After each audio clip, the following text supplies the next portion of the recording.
시작할까요? 네. 예, 그러면 2교시 시작해 보겠습니다. 예. 오늘 두 번째 시간입니다. 교재 4쪽입니다. 요 개송을 지으신 분의 이름은 승조라는 분입니다. 이분이 역사서 속에서, 불교 사서 속에서 법사라는 칭호가 늘 따라 붙습니다. 아주 훌륭하신 분입니다. 그래서 승조 법사 이렇게 부릅니다. 개송을 한번 보겠습니다. 사대는 원무주요 오음은 본래 공이라 장두 임백인하니 유사참 춘풍이로다. 사대는 원래 주인이 없고 오음은 본래 공이라. 이 머리로 하얀 칼날을 맞이하니 마치 봄바람을 베는 것과 같구나. 이런 시입니다. 요게 승조법사가 스님이시기 때문에 이 자리에 참석하신 분들이 이제 불교 공부를 오래 하신 분도 계시고 또 그렇지 않은 분도 계시기 때문에 용어에 대한 설명을 조금 자세히 붙여보도록 하겠습니다. 사대라고 하는 것은 지, 수, 화, 풍, 흙, 물, 불, 바람, 이거를 사대 그럽니다. 그럼 이 사대는 이 물질의 근본 요소, 고대 인도인들이 물질의 기본 요소로 파악했던 이걸 사대라고 합니다. 그래, 지금 같으면은 원소에 해당되겠죠. 예. 옛날 사람들은 뭐 과학 기술이 발달하지 않았으니까. 근데 옛날 사람들도 바깥에 있는 이런 사물들의 다양한 이름들이 붙여지지만, 물질들의 다양한 이름들이 붙여지지만 근본적인 요소는 동일하다라는 생각을 했습니다. 이거를 사대 그럽니다. 또 오음은 이게 인도말 반차스칸다의 번역어인데요. 오음으로도 번역하고 오온으로도 번역합니다. 그럼 오온은 뭘 오온이라고 하는가? 색, 수, 상, 행, 식, 이 5가지를 오온 그럽니다. 마찬가지로 불교 공부를 하신 분들에게는 너무나 익숙한 용어인데요. 이제 타 종교인이거나 불교를 접한 적이 없으신 분들을 위해서 좀 설명을 더 붙여보겠습니다. 불교에서는 부처님께서 말씀하신 교리 가운데에 대표적인 교리 중에 하나가 무아입니다. 무아, 나라고 할 만한 것은 없다. 이런 교리를 말씀하셨거든요. 그래, 왜 이런 말씀을 하셨는지 이 까닭이 매우 중요합니다. 이 사람들이 살아가면서 이제 우리 불교에서는 이런 걸 번뇌라 그러는데, 근심, 걱정, 심적인 갈등 또는 고통, 이걸 불교에서는 아울러서 고라고 표현하기도 하고 번뇌라고도 표현하기도 합니다. 그럼 이런 고통과 번뇌가 왜 일어나는가? 그 시발점을 곰곰이 추궁해 보게 되면은요, 요즘 심리학에서 말하는 에고라 그러죠. 예. 여기에 나가 있고 저 밖에 너가 있다라는 이 아주 뿌리 깊은 생각에 기반을 두고 발생한다는 겁니다. 다리가 부러졌습니다. 마음이 아프십니까? 남의 다리면은 마음 안 아픕니다. 내 다리일 경우에 이게 마음이 아프다고요. 그쵸? 자, 가게가 망했습니다. 그게 남의 가게일 경우에는 가슴이 아픕니까? 이게 내 가게일 경우에 가슴이 아픕니다. 이렇게 우리 사람이 겪는 고통은요, 대부분 거의 99%가 그렇습니다. 나와 관련되지 않은 것에 대해서는 크게 심적인 갈등도 없고 고통도 느끼지 않습니다. 어디에서 고통과 갈등을 느끼는가? 나와 관련되었다라고 판단될 때 그렇습니다. 그러면은 그 나라는 게 실제로 존재하는 건가? 대부분 사람들, 보통 사람들, 불교에서는 이 보통 사람들을 뭐 범부라고도 표현하지만 중생이라고 표현합니다. 사트바라고 표현합니다. 이게 평범한 보통 생명체라는 뜻입니다. 중생들은 나아가 있다는 것에 대해서 한치도 의심을 하지 않습니다. 근데 부처님께서 오랜 수행을 통해 가지고 깨달음을 이루시고 나니까 깨달은 바가 있습니다. 그 깨달은 바의 핵심이 무엇인가? 우리는 여기에 나가 존재한다고 여깁니다. 여기에 나가 존재한다고 여기기 때문에 만사에 번뇌가 일어나고 고통이 일어나는데, 여기에 실제로 그렇게 번뇌의 근원이 되고 갈등의 근원이 되고 고통이 근원이 될 만한 나라고 할 만한 존재는 없다라는 걸 깨달았습니다. 그러면 나라는 존재는 과연 우리 중생 보통 사람들이 생각하는 나라는 존재는 어떤 존재인가? 어제도 나라고 부르고 지금도 나라고 부르고 내일도 나라고 부르는 시간의 변화에 상관없이 지속되는 어떤 존재라고 생각합니다. 그렇죠? 10년 전에 어릴 때 사진첩에 보면은 20년 전, 30년 전 사진 있죠? 그 지금 모습하고 비교해 보면 확연히 다릅니다. 그런데도 이 사람 누구입니까? 물으면은 나입니다. 이렇게 대답합니다. 그렇죠? 그렇게 대답하는 나는 겉모습은 변했지만 모습이 변해도 상관없이 이것과 그것 사이에는 지속되는 무언가가 있다라고 여기는 겁니다. 그런데 부처님께서 깨달으신 바가 무언가, 여기에 있는 이것을 곰곰이 관찰해 봤더니 그렇게 지속되는 나라고 부를 만한 존재는 없더라는 겁니다. 지속되는 존재는 없다는 겁니다. 그러면 뭐가 존재하는가? 다섯 종류의 변화하는 것만 존재한다는 겁니다. 그럼 이걸 오온이라고 합니다. 그럼 첫 번째는 뭐가 존재하는가? 색, 물질이 존재한다는 겁니다. 여기에요. 고정된 물질이 아니고 계속 변화하고 있는 이 물질이 존재하고, 두 번째는 수, 감정의 쌓임이 존재하고, 세 번째는 이 상이라고 하는 것하고 이제 색, 수, 상, 행, 식 이렇게 분류를 하는데요. 상하고 식하고에는 약간의 차이가 있습니다. 우리 한문 새길 때도 보면은 상자를 그냥 생각상 그러죠. 예. 식도 이거 생각식 아닙니까? 식도 내내 생각입니다.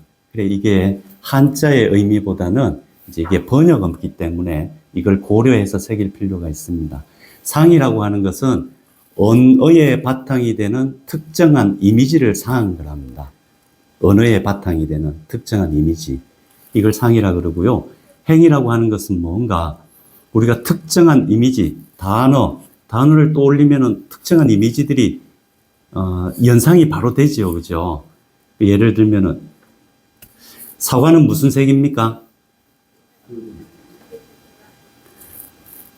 각현 거사님, 지금 농사 짓고 계시잖아요. 사과는 무슨 색입니까? 하면 대부분 빨간색 이러지 않습니까? 농사 지으시니까 알지 않습니까? 사과는 크기가 얼마나 합니까? 주먹만 해요. 각현 거사님, 사과의 크기는 얼마나 합니까? 바로 저렇습니다. 그러니까 우리가 어떤 단어를 떠올렸을 때 바로 떠오르는 이미지하고 실제로 그 단어를 붙인 대상의 실제 현상하고 사이에는 괴리가 있다는 겁니다. 그렇죠? 예, 그럼 상이라고 하는 게 어떤 단어에 바로 연상되는 이미지, 이걸 상한 거랍니다. 그러면 우리의 머릿속에서 우리의 생각이라고 하는 것은 언어의 조합이 그 생각의 조합과 일치합니다. 우리의 말을 진술하는 형태를 보면은 단어와 단어의 조합이지요. 우리의 생각도 마찬가지인 겁니다. 여러 가지 단어들의 조합입니다. 이거를 조합하는 작용을 일컬어서 행그랍니다. 예. 이렇게 이미지와 여러 가지 조합을 통해 가지고 우리의 인식이, 그러니까 요 식도 생각이지만 한번 굴른 생각이죠. 그렇죠? 이렇게 무엇에 대해서 판단하고 무엇에 대해서 기억하고 무엇에 대해서 추리하는 이 두뇌 작용이 일어나게 됩니다. 이걸 식그랍니다. 이 색, 수, 상, 행, 식, 이 5가지는 고정되어 있는가, 고정되어 있지 않다라는 것을 부처님께서 깨달으신 겁니다. 20년 전에도 나라고 부르고 지금도 나라고 부르고 20년 후에도 분명히 나라고 부를 겁니다. 똑같은 이름으로 불리지만 제 이름이 성재현입니다. 똑같은 성재현이라는 이름으로 이것이 불려지고 있지만 여기에 똑같은 물질은 존재하지 않는다는 겁니다. 우리 감정, 나는 뭘 좋아해, 나는 뭘 싫어해, 그러지 않습니까? 나는 이럴 때 기뻐, 나는 이럴 때 슬퍼라고 말들을 합니다. 이런 걸 흔히 감정이라고 얘기합니다. 근데 이 감정도 항상 그 감정도 그 앞에다가 반드시 나자를 붙여갖고 이야기를 합니다. 내 감정, 그럽니다. 그럼 이 나의 감정이라는 게 고정되어 있는가? 그렇지 않지요. 그런 거 다 경험해 보셨지 않습니까? 똑같은 일이 벌어져도 어떨 때는 기뻤다가 어떨 때는 기분 나빠했다가 그러지 않습니까? 여기 계신 여성분들한테 여쭤보고 싶은데 남편이 꽃을 사들고 집에 들어왔습니다. 기분이 좋습니까? 나쁩니까? 이게 그때그때 다르다는 겁니다. 예. 그냥 내동 서로 사이가 좋고 뭐 별 문제가 없었다 그러면 저녁에 방문을 열고 들어왔는데 꽃다발을 이래 안긴다 그러면 꽃다발을 받았을 때 기쁨이 일어나고 뭐 환희심이 일어나고 아주 즐거운 마음이 일어나고 뭐 사랑스러운 마음 이런 감정들이 일어날 겁니다. 한데요. 아침에 대판 싸웠습니다. 아침에 대판 싸우고 밖에 나갔다가 저녁 때 들어오는데 꽃다발 들고 들어왔습니다. 그 꽃다발 볼 때 기쁨이 일어날까요? 아마 안 일어날 겁니다. 예. 그 앞만 좋은 거 해줘 봐도 마음이 틀어져 있으면은 그럴 때는 똑같은 자극이 와도 일어나는 감정이 달라지지요. 예. 이렇게 상황 따라서 달라지고요. 또 시간의 변화에 따라서 사람의 감정은 계속 변화합니다. 그래 사항도 마찬가지고 행도 마찬가지고 식도 마찬가지입니다. 그래 여기에는 부처님께서 깨달으신 바가 다들 사람들이 여기에 내 몸이라고 부르는데 내 몸이라고 부르고 있는데 내 몸, 네 몸 이렇게 부릅니다. 그죠? 내 몸뚱아리, 네 몸뚱이라고 부르는데 내 몸뚱아리라고 부르는 것에도 4대 지수화풍으로 구성되어 있고 네 몸뚱이라고 부르는 것도 가만히 분석해 봤더니 지수화풍 4대라는 겁니다. 거기에 있는 지수화풍과 여기에 있는 지수화풍에 조금도 근본적으로 차이는 없다는 겁니다. 단지 약간의 모양의 차이만 있을 뿐이라는 거죠. 또 우리는 내 마음 그럽니다. 그렇죠? 내 몸, 내 마음이라 그러는데 내 마음과 네 마음은 본질적으로 다른 것처럼 여긴다는 거죠. 근데 부처님께서 깨달음을 얻고 관찰해 보니까 본질적으로 다른 요소는 없고 그 본질적인 요소는 여기에 있는 마음의 구성 요소나 저기에서 일어나는 마음의 구성 요소나 똑같더라는 겁니다. 이거 수상행식 그럽니다. 이거를 비유를 들어서 오음이라는 단어로 번역하기도 하고 오온이라는 단어로 번역하기도 하는데요. 이 온이라는 단어에 이게 아주 재미난 의미가 담겨 있습니다. 온이라고 하는 것은 가을에 추수하고 나면은 그 집갈이 있지요. 나락 틀고 나면 그 집단을 이렇게 쌓아 놓지 않습니까? 예. 그걸 온 그럽니다.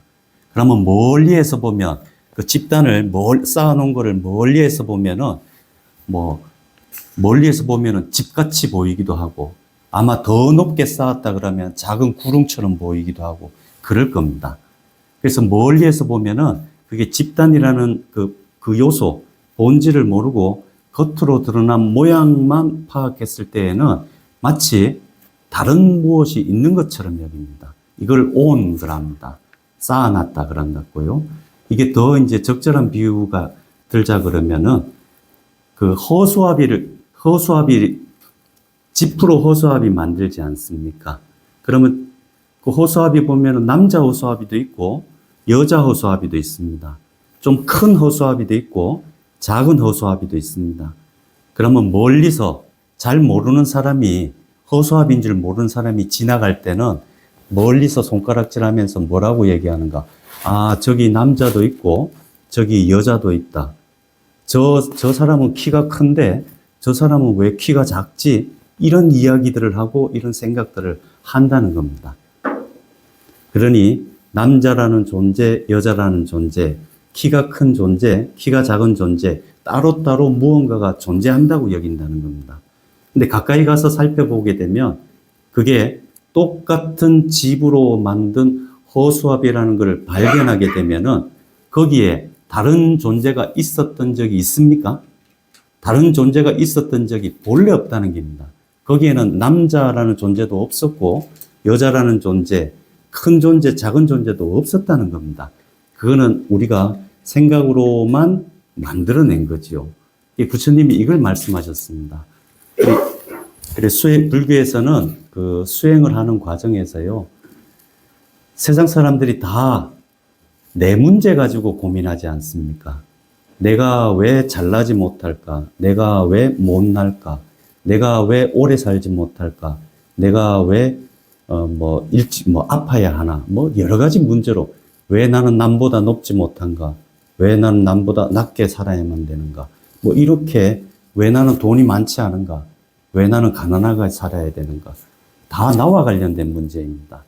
근데 부처님께서는 이걸 곰곰이 관찰해 보면은 거기에 나라고, 어제도 나, 너와 구분되는 나라고 할 만한 특정한 존재는 없다라는 것을 부처님께서 4대와 5원의 가르침으로 설명을 해 놨습니다. 숭조법사가 이걸 얘기한 겁니다. 사람들 다들 여기에 나 있고 거기에 너 있다고 여기는데 가만히 살펴보면 여기에는 4대가 있을 뿐이라는 겁니다. 여기에도 4대가 있을 뿐이라는 거죠. 4대, 지수화풍에는 따로 주인이 없습니다. 내 흙, 네 흙 따로 없죠. 똑같은 흙이라는 겁니다. 물은 지금 여기 앞에 흐르는 또랑을 갖다가 직지천 그럽니다. 더 내려가면 우리 낙동강 이렇게 부르잖아요. 또 더 흘러가면 동해 이렇게 부르지 않습니까? 근데 이름은 달리 부르지만 거기에 실제로 흘러가고 있는 물, 실제하는 그 물에는 이름이 다르다고 해서 차이가 납니까? 차이가 나지 않는다는 겁니다. 이게 4대는 본래 주인이 없다는 의미입니다. 또 5오는 본래 공이다. 세상 사람들은 이걸 나라고 생각하지, 나라고 보지, 5온으로 보지 않습니다. 5온으로 보기만 한다 그러면 번뇌는 사라집니다. 이게 불교 교리입니다. 제대로 5온으로 보기만 하면 밖에 있는 것도 마찬가지입니다. 밖에 있는 것을 너로 보기 때문에 나하고 너 사이에 어떤 일이 벌어진다고 여기고 나는 너를 좋아해, 나는 너를 미워해 이런 갖가지 생각들이 머릿속에서 움직입니다. 이걸 해행을 한다고요. 색수상 행식 그럴 때. 근데 만일 여기에 나가 아니고요. 여기에 오온이 존재할 뿐이고 저기에도 오온이 존재할 뿐이다라고 관찰하게 되면 보게 되면은 오온과 오온 사이에서는 번뇌가 일어나지 않습니다. 왜 그런가? 오온으로 관찰한다는 것 자체가 나 너를 떼버린 상태입니다. 그리고 오온으로 본다는 것 자체가 색, 물질은 변화합니까? 변화하지 않습니까? 변화한다는 걸 누구나 다 인정합니다. 물질은 변화한다는 것 누구나 다 인정합니다. 감정은 변화합니까? 변화하지 않습니까? 누구나 다 인정한다고요. 우리 생각 변합니까? 변하지 않습니까? 누구나 다 인정합니다. 색수상행식으로 관찰하게 되면은 변화를 고스란히 받아들이게 됩니다. 이럴 때는 번뇌가 발생하지 않습니다. 어떨 때 번뇌가 발생하는가? 그 오온을 오온으로 보지 않고 나, 너 할 때 나는 변합니까? 변하지 않습니까? 안 변해요. 너는 변합니까? 안 변합니까? 안 변해요. 우리 머릿속에서 한번 되돌이켜 보십시오. 당신은 내가 번뇌의 거리로 여기는 당신은 어제도 그래, 어제 그 사람이라고 생각합니다. 내일도 그럴 사람이라고 생각한다고요. 우리 머릿속에서 나, 너라는 생각이 붙어 있게 되면 그 나, 너는 안 변하는 존재입니다. 이게 망상인데요. 세상 사람들이 이게 망상인 줄 모른다는 겁니다. 그래서 부처님께서 끊임없이 이제 유도하신 게 그런 망상에 끌려가지 말고 실제 하는 지수화풍 4대로 관찰하고 끊임없이 변하고 있는 색수상행식으로 관찰하라. 이걸 유도한 겁니다. 이렇게 관찰하게 되면은요, 오는 변한다고 하는 것은 실체가 없다라는 얘기입니다. 이 실체가 없다라는 말을 다른 식으로 공이라고 표현합니다. 그래서 4대는 원무지요, 오음은 본래 공이라. 여기에 존재하는 게, 실제하는 게 4대이고, 실제로 존재하는 게 오온이라 그러면은,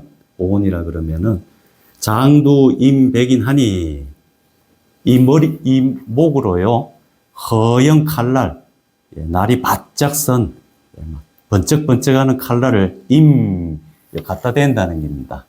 맞이한다는 거죠. 맞이한다고 해도 유사 참 준풍이로다. 마치 봄바람을 베는 것과 같도다. 이렇게 해석될 수 있습니다. 이 말씀은 목이 베인다고 하는 것은 이거 죽는다는 걸 의미하지 않습니까? 죽는다는 걸 의미합니다. 사람들이 대사학을 합니다. 큰일 그런다고요. 큰일 났다 그러지 않습니까? 어떤 게 큰일인가?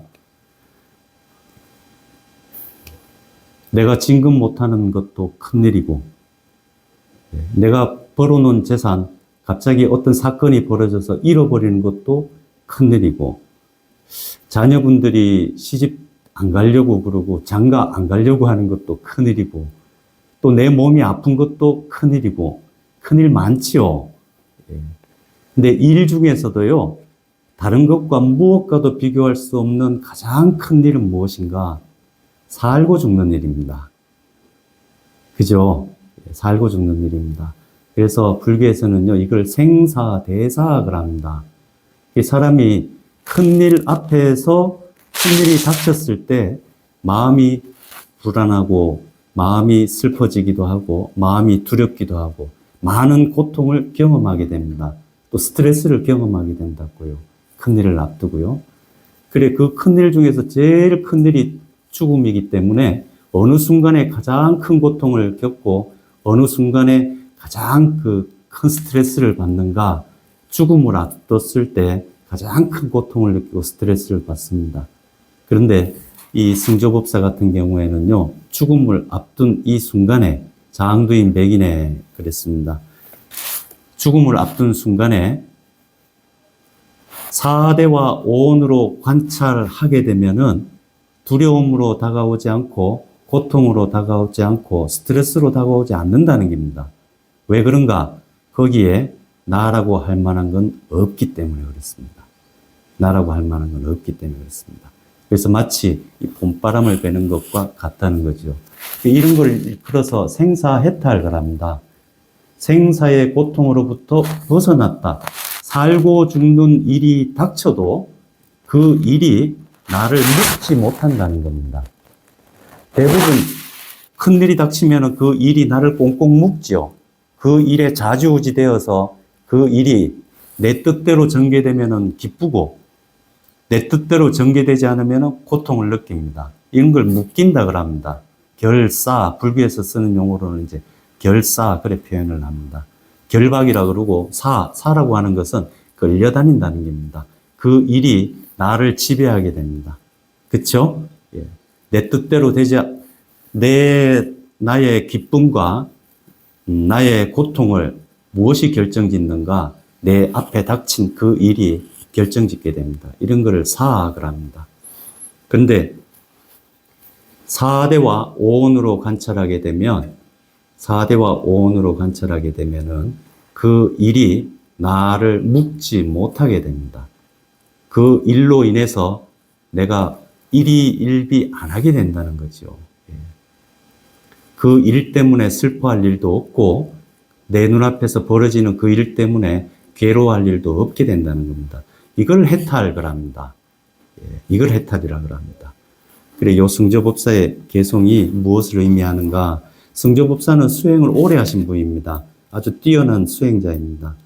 그래서 세상 사람들 다 나, 너라고 부르는데 가만히 관찰해 봤더니, 부처님 가르친 대로 관찰해 봤더니 이거는 사대니까네. 사대에는 내 사대, 네 사대라는 게 없습니다. 그냥 흙이지요. 땅바닥에 금끈 어릴 때 땅 따먹기 놀이하지 않습니까? 다들 금 그어 놔놓고 이렇게 뭐 병뚜껑 같은 거 튕겨가지고 내 땅, 네 땅 서로 그러면서 난리 법석 떨지만 그 땅은 한 번도 갈라진 적이 없습니다. 대동 그 흙이 그 흙이죠. 이 지수 화풍도 마찬가지라는 겁니다. 이걸 내 몸, 거기에 있는 걸 네 몸이라 그러는데 똑같은 지수 화풍이었지 한 번도 내 흙, 네 흙으로 나눠진 적이 없다는 겁니다. 오온도 마찬가지라는 겁니다. 오온은 항상 끊임없이 변화하는 색, 수, 상, 행, 식은 끊임없이 변화하는 겁니다. 이거를 오음은 본래 공이라 이렇게 관찰했더니 죽음이라는 사건이 내 앞에 닥쳐도 그 죽음이라는 사건이 나를 고통으로 몰아넣지 않는구나라는 것을 이렇게 시로 표현을 했습니다. 그러면 다 같이 한번 요 시 읽어보고 잠시 쉬었다 하겠습니다. 사대는 원무 주요 오음은 본래 공이라 장두 임백인하니 유사참 준풍이로다. 예, 잠시 쉬었다 하겠습니다.